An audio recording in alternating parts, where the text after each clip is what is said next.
नमस्कार। Arya study point में आप लोगों का स्वागत है। आज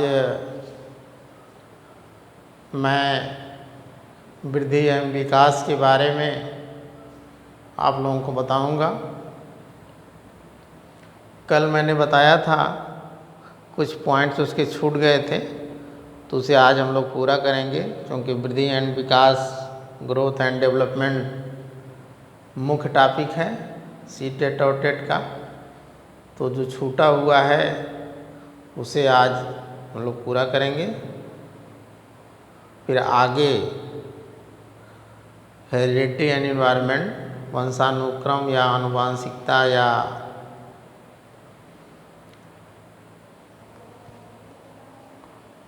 वंशानुक्रम या वातावरण के बारे में फिर आगे पढ़ा जाएगा। इसी तरीके से धीरे धीरे मैं आप लोगों को टेट या सुपर टेट के सारे जो है सिलेबस को पूरा करूंगा। मेरा प्रयास रहेगा कि मैं आप लोगों को अधिक से अधिक नॉलेज दे सकूं, ताकि आप लोग सफल हो सकें। और कि इस मेरे मोटिवेशन के लिए, ताकि मेरी भी उत्सुकता बढ़ती रहे कि हमको इतने लोग देख रहे हैं, फॉलो कर रहे हैं, तो आप लोग लाइक कर दीजिएगा और सब्सक्राइब भी कर दीजिएगा बेल आइकन को दबा करके। तो आज हम लोग ग्रोथ एंड डेवलपमेंट, वृद्धि एवं विकास के बारे में चर्चा करेंगे।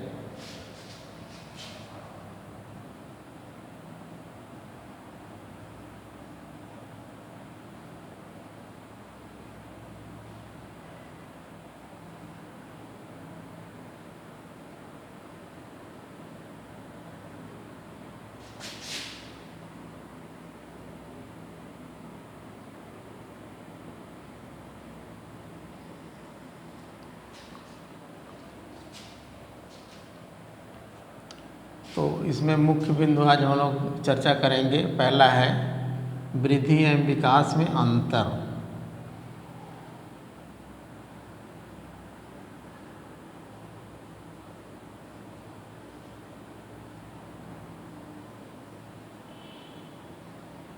विकास में अंतर, क्योंकि मीनिंग और डिफिनीशन ये सब हो गया था, तो वृद्धि आप समझ लें और विकास भी समझ लें। जब अंतर दोनों का पता चलेगा तो आप उसके बारे में जान जाएंगे। तो हम लोग जो है बीच से लाइन खींच देते हैं और एक तरफ लिख देते हैं ग्रोथ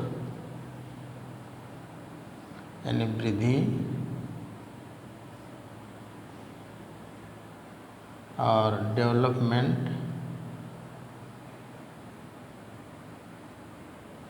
यानी विकास।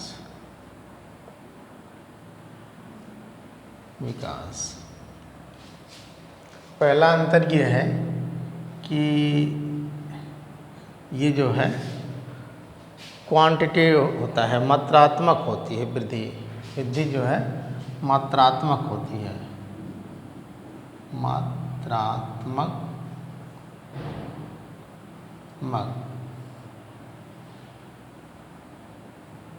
क्वांटिटेटिव होती है। मात्रात्मक का मतलब आप समझ लें, जैसे लंबाई में, भार में, आयतन में एक मात्रा होती है, यह मात्रात्मक होती है। और वही अंतर इसमें डेवलपमेंट में क्या है कि ये मात्रात्मक एवं गुणात्मक अर्थात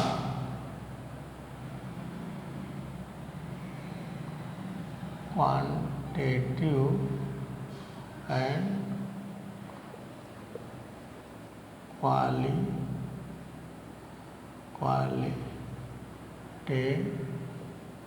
होती है। क्वांटिटेटिव एंड क्वालिटेटिव होती है। इसमें गुणों का भी जो है विकास में गुणात्मक, मतलब कि तेज है, तुलना की जाती है, कितना तेज है, कितना अच्छा है, कितना नैतिक है, कितना खराब है, यानी उसके गुणों की भी तुलना की जाती है। इसलिए इसको कहा जाता है मात्रात्मक, और इसको मात्रात्मक है गुणात्मक कहा जाता है। दूसरी पॉइंट ये होती है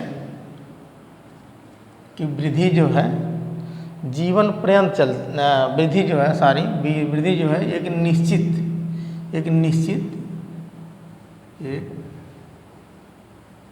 निश्चित अवस्था के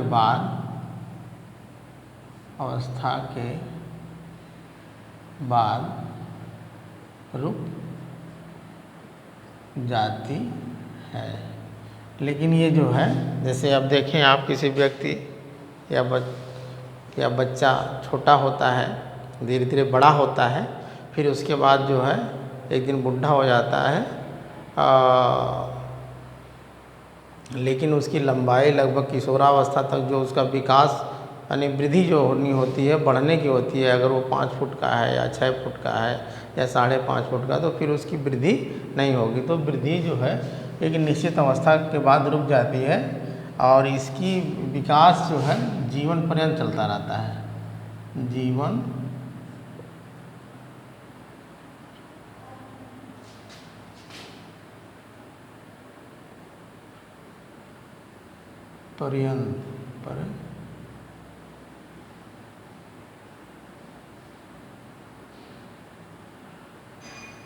पर्यंत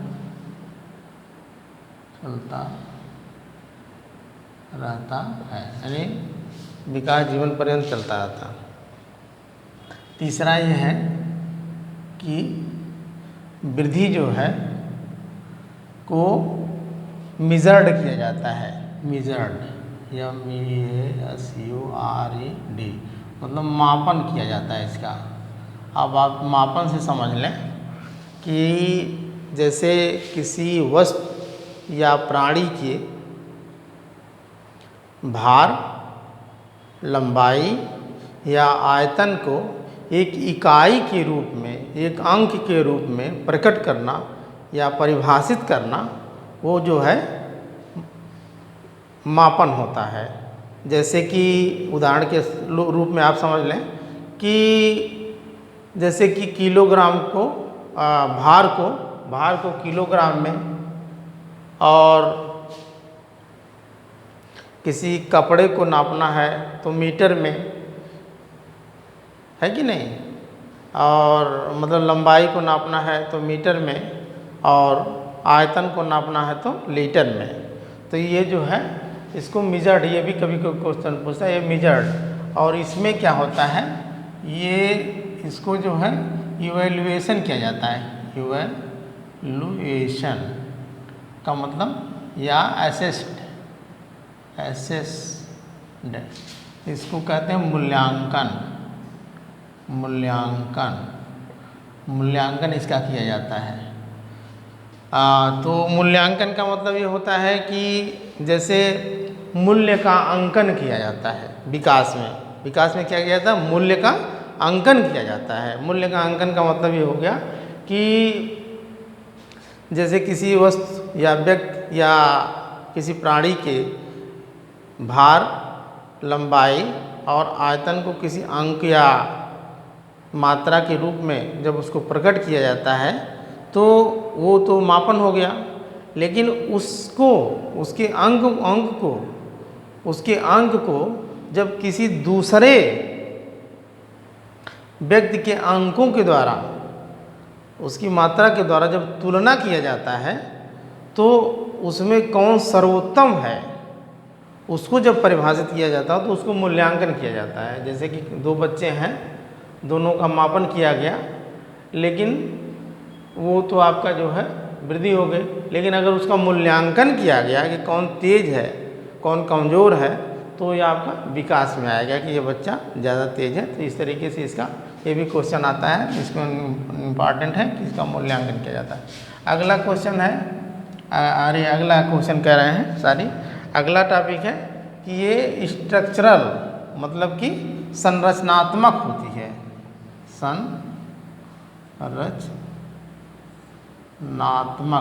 संरचनात्मक होती है। यानी स्ट्रक्चरल,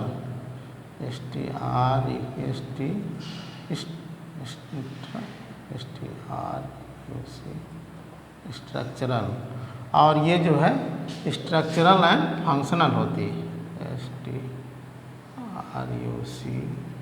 स्ट्रक्चरल एंड फंक्शनल, यानी कि रचनात्मक और क्रियात्मक होती है। तो मुख्य रूप से यही अंतर है। आप समझ लें कि ये मात्रात्मक होती है, ये क्या होती है, मात्रात्मक और गुणात्मक होती है। इसकी एक निश्चित अवस्था के बाद वृद्धि रुक जाती है, इसकी जीवन पर्यंत चलती रहती है, बर्थ से लेकर के डेथ तक, बर्थ टू डेथ तक चलती रहती है। नहीं जीवन, अब बर्थ क्या समझ जो है, और ये जो है ये मेजर्ड होती है, मापन के बारे में हमने बताया कि उसको मापा जा सकता है, जैसे कि भार को किलोग्राम में, लंबाई को मीटर में, यानी किसी व्यक्ति के किसी अंकों के द्वारा जब परिभाषित किया जाता है, उसकी इकाई के अंकों के द्वारा परिभाषित किया जाता है, उसकी इकाई क्या है तो मापन हो गई।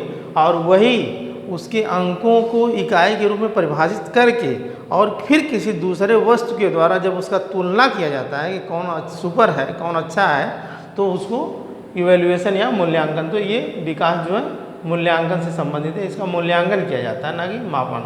और ये संरचनात्मक होती है, इसकी संरचना से संबंधित होती है, उसकी संरचना में कितनी वृद्धि हो रही है, और ये संरचनात्मक और क्रियात्मक, फंक्शनल, यानी फंक्शनल। तो आप लोग आज से समझ गए होंगे। तो ये था वृद्धि और विकास में अंतर। दूसरा टॉपिक है हम लोगों का, इसको तो आप लोग नोट ही कर लिए होंगे, या नोट नहीं करना है तो समझ लीजिए, जहाँ जहाँ से मेन क्वेश्चन बनता है उसको दिमाग को बना लीजिए। हमारा पूरा प्रयास रहेगा कि आप लोगों को जैसे भी हो सके समझ में आ जाए, ताकि आप लोग अब दिसंबर या जनवरी में सीटेट का एग्ज़ाम होने वाला है और आप लोग उसको क्रैक कर लें। तो अगला है कि वृद्धि एवं विकास के जो है विकास के एस्पेक्ट्स का मतलब हो गया कि विकास के जो है, जैसे आपके शारीरिक यानी physical aspects of development. Number 1 physical development, number 2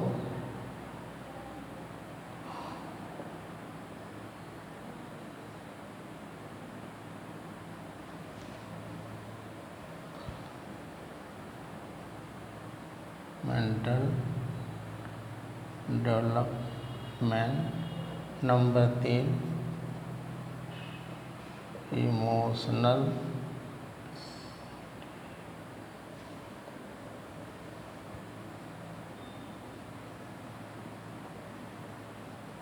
development, number 4 moral development, number 5 language development, number 6 social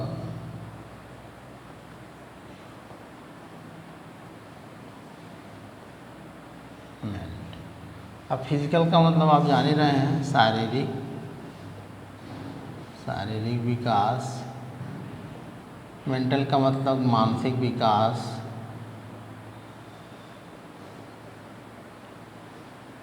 emotional का मतलब संवेगात्मक।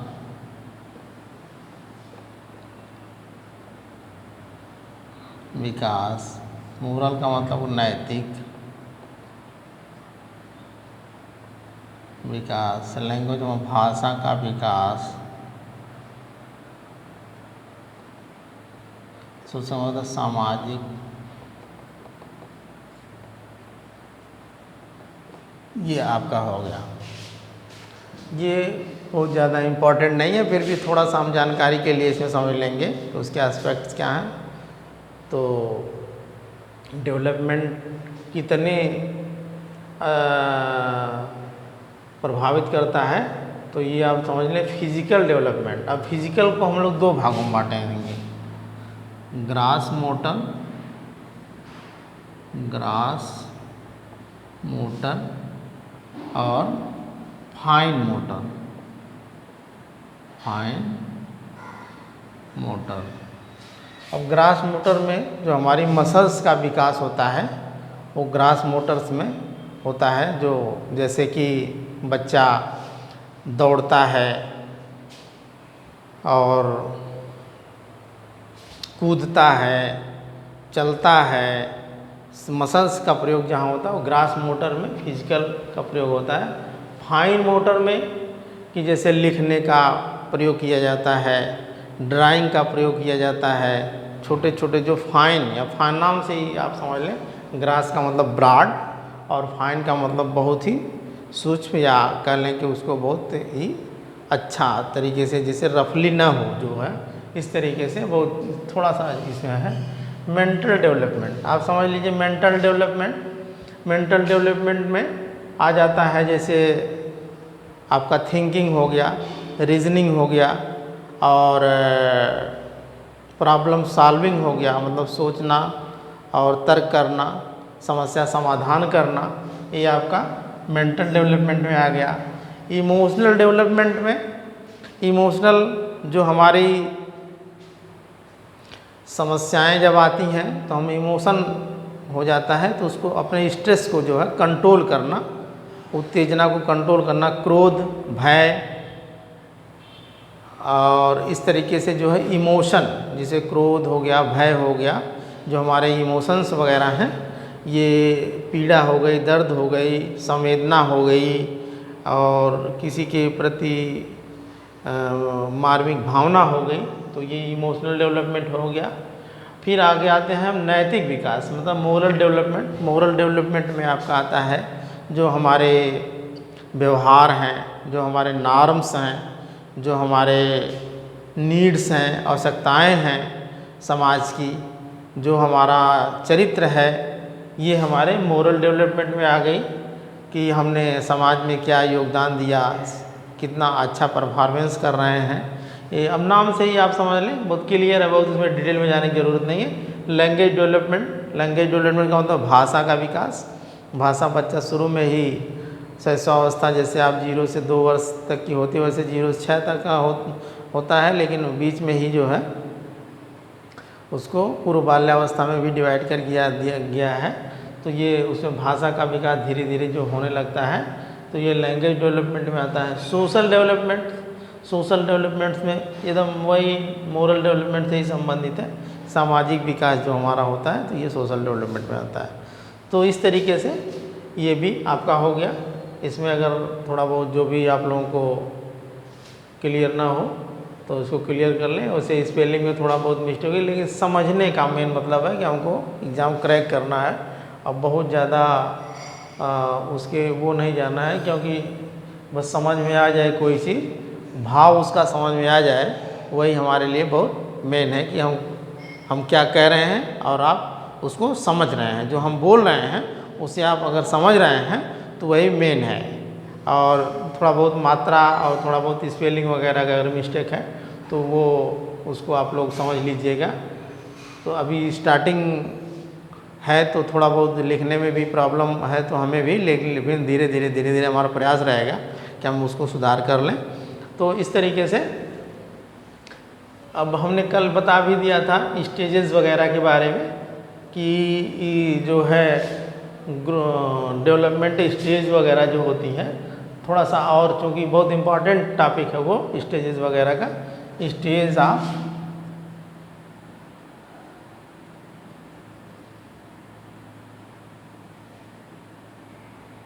डेवलपमेंट। तो नंबर 1 है जन्म पूर्व की अवस्था, दूसरा शैशवा अवस्था, तीसरा है पूर्व बाल्या अवस्था, चौथा है उत्तर बाल्या अवस्था, पांचवा है किशोरा अवस्था। मुख्य रूप से यही है, वैसे प्रौढ़ावस्था भी है लेकिन उसके बारे में बहुत ज़्यादा नहीं कभी कोई सोचते हो ना, इसमें ही ज़्यादा पूछता है। तो हमने कल आप लोगों को थोड़ा सा बताया भी था अगले उसमें कि जन्म पूर्व की अवस्था में जो होता है स्पर्म और ओवा दोनों आपस में संपर्क करते हैं मेल और फीमेल से, और जब दोनों संपर्क करते हैं तो उसमें डिवीज़न होता है, क्योंकि जो 46 क्रोमोसोम्स होते हैं उसमें मियासिस डिवीज़न होता है, और उसमें जो है दो मतलब 1 पेयर क्रोमोसोम्स जो है सेक्स क्रोमोसोम्स होते हैं, बाकी जिसको हेट्रोजाइगस कहते हैं, और बाकी 22 यानी 22 पेयर क्रोम जो है होमोजाइगस होते हैं। तो ये डिवीज़न जब होता है तो वो फिर आधे आधे होकर के फिर आकर के मिल जाते हैं। और उसमें कहा भी गया है कि इसमें जो है सेक्स डिटर्मिनेशन में जो है ये पुरुष का XY होता है और मतलब महिला का XX होता है। तो इस तरीके से जो आपका ये जन्म पूर्व की अवस्था है इसको हमने थोड़ा सा बता दे रहे हैं आपको कि जो है ये मेल और फीमेल का स्पर्म, ये मान लीजिए स्पर्म हो गया आपका, ये ओवा हो गया, दोनों आपके मिलेंगे, यहाँ एक आपका जाइगोट बन जाएगा ये इस तरीके से, और इसमें ये जो जब ये बन जाएगा जो है तो इस तरीके से इसमें भी डिवीज़न होते हैं, कई डिवीज़न होते हैं, और डिवीज़न होने के बाद ये 4 कोर्स पहले 2 बनेगी, फिर 2 से फिर 2 बन जाती है, 2 बन जाती है, इस तरीके से ये डिवीज़न होता है। तो इस तरीके से यहाँ भी बॉडी सेल और जर्म सेल बन जाती हैं। फिर उसके बाद जो है आपका ये इस अवस्था को जो है 3 अवस्थाओं में बांटा गया है, हमने बताया था। पहला है जैसे इसको 3 अवस्था में बांटा गया है, पीरियड ऑफ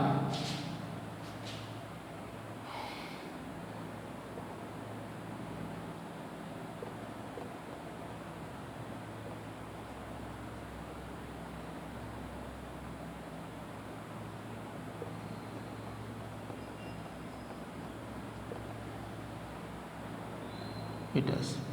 तो ये 0 से 2 वीक्स, ये फिर 3 से 8 वीक्स, और फिर ये 9 वीक्स टू जन्म तक। तो इसको आप समझ लें थोड़ा सा। अब ये अब आप समझ लीजिए कि ये जब मेल और फीमेल का स्पर्म और वह मिल जाता है तो उसमें जो है ये 2 वीक्स जो पीरियड ऑफ ओवम होता है, जिसको डिम्बावस्था पिंडावस्था कहते हैं। तो इसमें जो है क्या होता है कि ये ओवरी होती है इस तरीके से, इधर आपका इधर इस टाइप का जो है, इस टाइप का ये संरचना जो होती है इस टाइप का, ये आपका ये यूट्रस होता है, यूट्रस, और ओवरी मतलब गर्भाशय, और ये अंडाशय, और इसमें छोटे छोटे अंडे होते हैं। तो ये यहाँ से निकल करके आते हैं, और हमने बताया था कि फैलोपियन ट्यूब में फर्टिलाइजेशन होता है, और उसमें जो है मतलब एनिमल्स वगैरह में ओवरी में होता है, ये तो आप लोगों को कल बता चुके हैं। तो इस तरीके से तो अभी जो है ये जो जाता है ये वो जो स्पर्म और ओवा से मिल करके ये बीच में जा करके जो है अभी ये केवल भ्रमण करता रहता है, इस तरीके से घूमता रहता है इसके बीच में घूमता लगभग 10 सप्ताह बाद 10 वीक्स अरे 10 दिन सॉरी 10 डेज के बाद जो है ये दीवार से जाके चिपक जाता है, यहाँ जाके दीवार से चिपक जाता है, जिसको आरोपण की अवस्था कहते हैं। और यहीं से योग से भोजन लेने लगता है। और उसके लिए देखिए इसके लिए 3 चीज़ जिम्मेदार होती है कि अगर जहाँ वो चिपक रहा है अगर योग उसको पूर्ण मात्रा में नहीं मिल रहा भोज्य पदार्थ, तब वो डिस्ट्रॉय हो जाएगा। 1 महीने बाद जो पीरियड होता है महिलाओं का उसके साथ बाहर निकल जाता है, तो ये लोग कहते हैं गर्भपात हो गया। 3 पॉइंट जिम्मेदार होती है, कौन कौन कि योग कम हो, तीसरा है कि थायराइड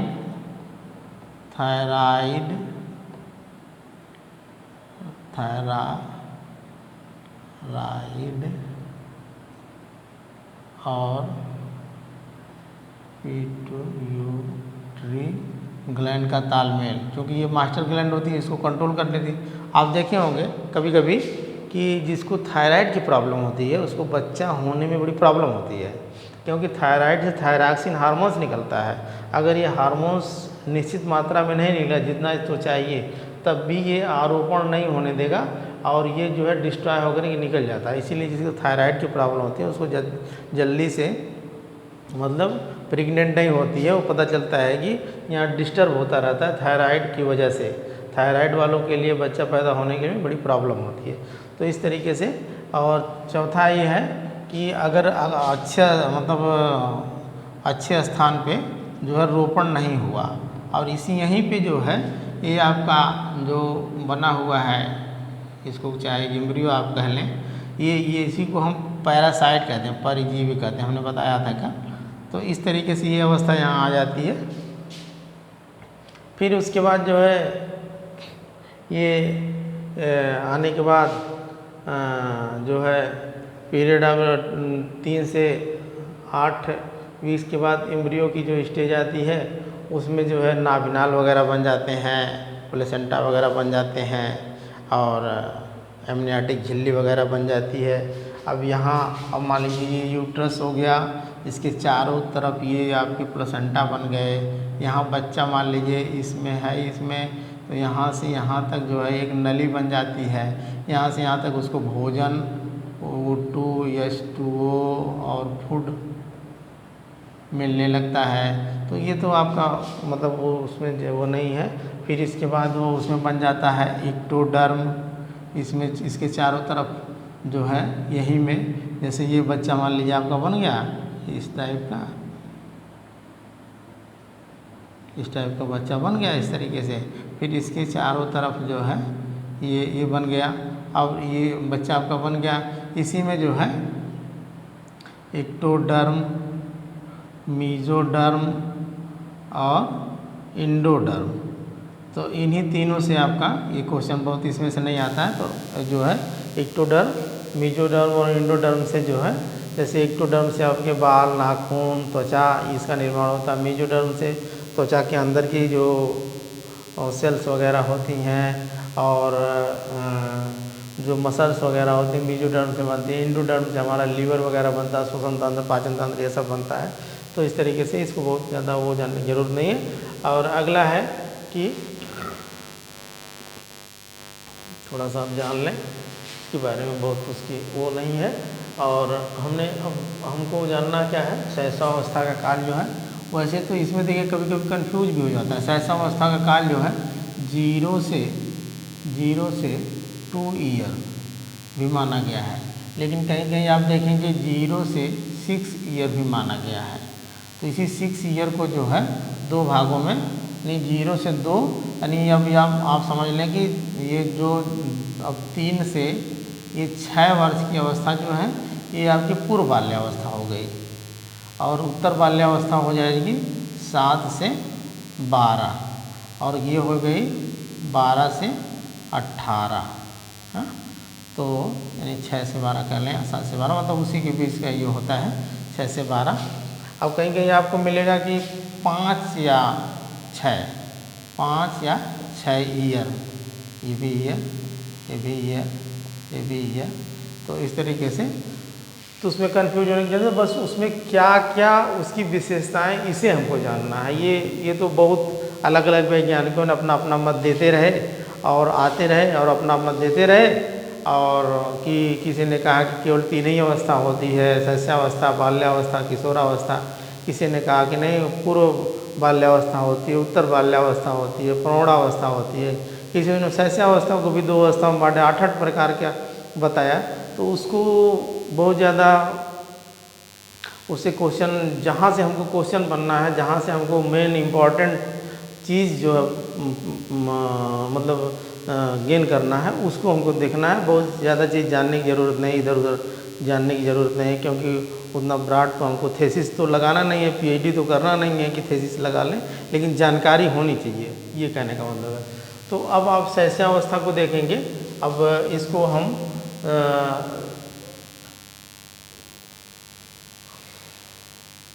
हमने कल बता दिया था, लेकिन फिर भी थोड़ा सा इसमें बता दे रहे हैं। तो इसको शैशवावस्था, शैशवावस्था को, शैशवावस्था को इसमें जो है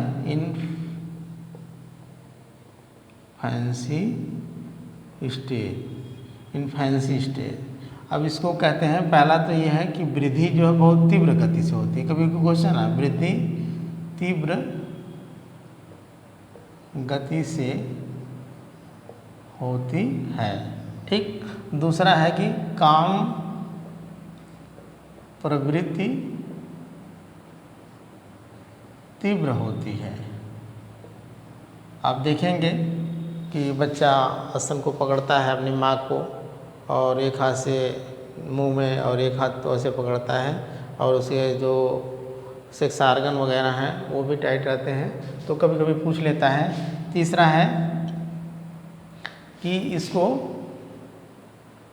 बच्चा जो है बोलने का प्रयास करता है, बच्चा बोलने का प्रयास करता है। चौथा है कि अगर हम इसको शैशवावस्था को 0 से 6 वर्ष अगर लेते हैं, तो 0 से 6 वर्ष अगर लेते हैं, तो इसमें जो है पूर्व विद्यालय की अवस्था भी इसको कहते हैं। तीसरा है पूर्व गैंग या समूह की अवस्था भी इसको कहते हैं। बच्चा अंतर